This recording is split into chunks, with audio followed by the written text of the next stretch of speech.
Hi అండి, అందరికీ నమస్తే. నేను మీ Lakshmisri. Welcome back to our channel Lions World. ఇవాటి వీడియో ఏంటంటే టమాటాలతో నిల్వ పచ్చడి ఎలా చేసుకోవాలో చూద్దాం. ముందుగా టమాటాలన్నిటిని మంచిగా కడుక్కొని ఆరబెట్టుకోవాలి. మంచిగా తడి లేకుండా ఆరిన తర్వాత చిన్న చిన్న పీసులుగా కట్ చేసుకొని ఒక 2 గంటలు పక్కన పెట్టుకోవాలి. టమాటాలు ఆరేలోపు మనం ఆవపిండి అయితే రెడీ చేసుకుందాము. దీనికోసం 2 టేబుల్ స్పూన్ల ఆవాలు, 2 స్పూన్ల జీలకర్ర వేసుకొని వేయించుకొని మంచిగా మెత్తగా పౌడర్ చేసుకోవాలి. ఇప్పుడు ఒక పెద్ద గిన్నె స్టవ్ మీద పెట్టుకొని మనం ఏవైతే కట్ చేసుకున్న టమాటాలు ఉన్నాయో వాటిని వేసుకోవాలి.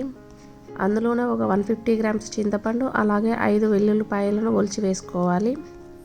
దీనిని మనం మూత పెట్టకుండా దగ్గర పడే వరకు ఉడికించుకోవాలి. మూత పెడితే ఇందులో ఎసరు చాలా ఊరుతుంది.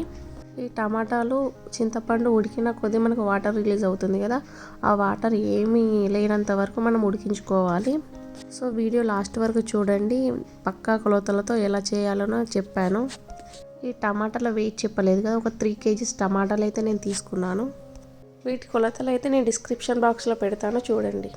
టమాటాలో నుండి వాటర్ ఎగిరిపోయే వరకు టమాటాను ఉడికించి కొంచెం పేస్ట్ చేసుకోవాలి. పేస్ట్ చేయకపోయినా పర్లేదు, బట్ ఏంటి అంటే ఇంట్లో చిన్నపిల్లలు ఉన్నారు కదా, అన్నీ ఏరి పారేస్తారని నేను పేస్ట్ చేశాను. సో మనం ముందుగా ఏదైతే ఆవాలు అండ్ జీలకర్రతో పిండి చేసామో ఆ పౌడర్ని 2 స్పూన్ల వరకు యాడ్ చేసుకోవాలి.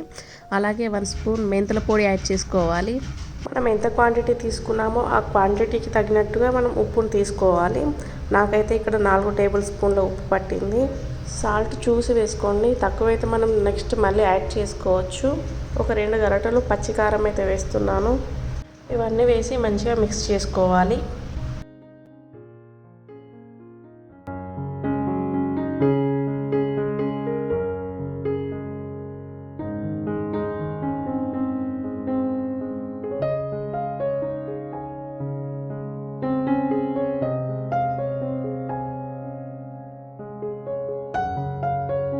ఈ టమాటా పచ్చడిని పోపు పెట్టడానికి 2 కప్పుల ఆయిల్ అయితే తీసుకున్నాను. నేను తీసుకుంది ఫ్రీడమ్ ఆయిల్. మీరు నువ్వుల నూనె కానీ పల్లి నూనె కానీ ఏదైనా వాడుకోవచ్చు. సో ఇందులో శనగపప్పు, ఆవాలు, జీలకర్ర, ఎండుమిర్చి, కరివేపాకు, వెల్లుల్లి వేసుకొని మంచిగా ఫ్రై చేసుకోవాలి. ఇవన్నీ ఫ్రై అయిన తర్వాత ఈ పోపును చల్లారబెట్టుకోవాలి. చల్లారిన తర్వాత మాత్రమే మనం ఏదైతే ప్రిపేర్ చేసుకున్నామో ఆ తొక్కును ఇందులో యాడ్ చేయాలి. ఇప్పుడు ఒకవేళ మీకు కారం కనుక తొక్కులో తక్కువ అనిపిస్తే సాల్ట్ యాడ్ చేసుకోవచ్చు. అలాగే కారం తక్కువ అనిపిస్తే కారం కూడా యాడ్ చేసుకోవచ్చు. అలాగే మన ఛానల్ని ఎవరైనా మొదటిసారి చూస్తున్నట్టయితే సబ్స్క్రైబ్ చేసుకోండి. అలాగే పక్కనే ఉన్న బెల్ ఐకాన్ క్లిక్ చేయండి. ఇలా క్లిక్ చేయడం వల్ల మేము ఏ వీడియో అప్లోడ్ చేసినా మీకైతే నోటిఫికేషన్ వస్తుంది. సో చూసారు కదా మన యమ్మీ టేస్టీ అయిన నిల్వ పచ్చడి ఎలా చేయాలో. సో ఇంకెందుకు లేట్, వెళ్ళి ట్రై చేయండి. అలాగే మన ఛానల్ని పక్కా లైక్ చేయండి. Thanks for watching.